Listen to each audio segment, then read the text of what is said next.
Welcome to the deep dive. Today, we're taking a closer look at a really clever guide. It basically promises to completely transform how you approach speaking English. Yeah, making it faster, more natural. And with a lot less effort, apparently. We're diving into excerpts from Speak English Fast, Daily Listening for Beginners.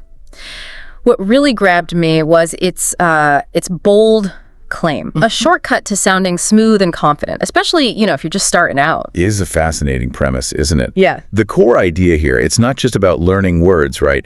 It's more about training your brain to think in English. And respond without those common awkward pauses we all sometimes have. Right. This material really sells itself on like bypassing the traditional grammar lessons, the ones that can feel a bit tedious. Definitely. And instead offering fluency through, surprisingly simple daily phrases and lines from real conversations. So the idea is, what, just 10 minutes a day? Yeah, that's the promise. 10 minutes a day with a bit of focus could genuinely speed up your speech and make it sound more natural. It really challenges a lot of the usual ways we think about learning a language. That's where it gets really interesting for me. The guide's core philosophy, it feels quite counterintuitive almost. How so? Well, it emphasizes that the secret to sounding like a native speaker isn't about, complex sentences or perfect grammar. Right. It's about keeping things short, smooth, and relaxed. It almost feels like they're telling you not to overthink. In fact, it states it quite simply, fast English means simple English. But how does that actually work? Well, this isn't just an observation. It's a profound shift in mindset, really. Yeah. What the guide is advocating is leveraging something cognitive science calls chunking. Chunking. Yeah. Your brain starts processing common phrases as single units, like blocks, not constructing sentences word by word. Okay, I see. So this reduces the cognitive load, the mental effort dramatically. Right. By training you to kind of just say it. The method lines up with how everyday conversations actually flow. I mean, think about it. People don't usually pause to check every grammar rule in their head, do they? No, not really. They access these preformed chunks, these phrases, automatically. And here's a powerful insight. Confidence, maybe surprisingly, often comes with speed. By acting fluent through these quick, concise exchanges, you build up this history of successful communication. And that then organically fuels genuine self-assurance. It kind of flips the traditional learning model on its head. That's a powerful point, especially when you think how many learners get stuck trying to perfect every little thing before they even speak. Exactly. So, okay, let's see this simple English in action then. The guide gives us practical examples, right? Broken down by use. And we're talking about phrases that are, pretty universal. For quick greetings, you get things like, hey, how's it going? Or, what's up? Standard stuff, but effective. The brilliance is how quick and natural they are. Then for common replies, think, sounds good, or got it. And no worries, all set. Will do, I'm on it. These aren't just responses, they're like conversational accelerants. Totally. They keep things moving. And when it comes to asking fast questions, it suggests things like, what's your name? Where are you from? What do you do? The basics. How was your day? Or need any help? And the advice is always, keep your tone friendly, keep it short, keep it useful. A key insight here, I think, is how these short common phrases really form the backbone of rapid, natural conversation. Right. They let you respond immediately, cutting down hesitation massively. I mean, think about it. A quick got it or no worries keeps the dialogue flowing so much better than a more grammatically complex, drawn-out reply would. That makes sense. They're like conversational anchors. Yeah. Mastering them frees up your mental energy for the more complex bits later on. It shows that even basic elements, when you optimize them, can transform your speaking speed. It's incredible how much ground you can cover with seemingly simple language.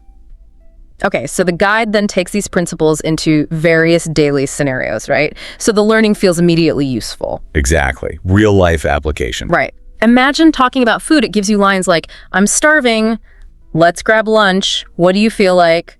Anything's fine. Anything's fine, yeah, or let's order pizza. These aren't textbook phrases. They're lines you'd actually, use with friends. Very natural. And for daily plans and quick decisions, it's all about efficiency.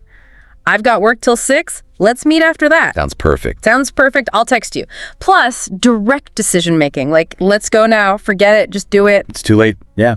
And it even covers expressing feelings or handling problems. Phrases like, I'm so tired, same here, let's go out, feeling better. And for troubleshooting, this isn't working, try again, let me help, got it fixed. The constant theme is quick, common, clear communication. Exactly. If we step back a bit, what this approach highlights is that mastering these concise, context-specific phrases allows for incredibly natural, fluid conversation.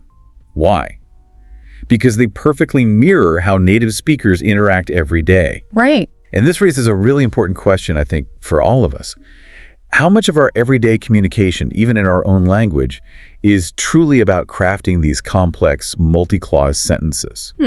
Probably not as much as we think. Versus, efficient, concise exchanges that just get the point across quickly and clearly. Often it's the latter, right? The guide isn't just teaching you words, it's teaching you the rhythm of natural dialogue. That makes so much sense. And the guide keeps going, showing how these short phrases streamline interactions even more. Like talking about places or you've got examples like, where are you going? To the mall, see anything, just snacks, be back soon. Simple stuff for shopping specifically. How much is this? It's $5. Okay, cool. Take it. Can I pay by card? The main idea, short talk keeps things fast. Okay. Keeps it moving. And to keep the conversation flowing, you get phrases like, really? That's interesting. No way. Tell me more. Yeah, ways to show you're engaged. I didn't know that. Plus, those essential reaction words. Wow. Seriously. Oops. Cool. Awesome. Those little interjections add so much life. Totally. And of course, for casual chats with friends and quick answers, it's all about brevity. Let's hang out. Text me later. I'm free at 6. Pick me up. Pick me up. And the ultimate short answers, yes, no, maybe, sure, okay, why not? The genius of this, I think, lies in how these brief expressions aren't just about speed. They're also about authenticity and natural social interaction. Okay. They help you sound active, engaged, expressive, really like a local. The guide emphasizes that one word can be powerful, and fast English has emotion too. That's a good point. It's about communicating effectively, not just quickly. It's teaching you to signal your understanding and engagement with minimal effort, which is, a hallmark of fluent, confident communication. You're not just spitting out words, you're part of the social dance of conversation. That brings us neatly to the accelerator part. The direct advice for actually achieving this speed. Right, the how-to. The guide explicitly tells you to say each line a little faster, don't pause too much, and maybe crucially, repeat them with rhythm. Rhythm, interesting. Yeah, it gives examples like, I'll call you later, let's grab coffee, see you soon. It's almost like there's a musicality to it. Well, this approach to repetition, combined with focusing on rhythm and speed, right? It isn't just about rote memorization. It's actually about training your brain to build new neural pathways. Okay. You're moving from that conscious effort stage where you might be translating in your head, Yeah, know that feeling. to subconscious fluency, where these phrases just become automatic. It's like the linguistic version of muscle memory. Muscle memory for language, I like that. Yeah.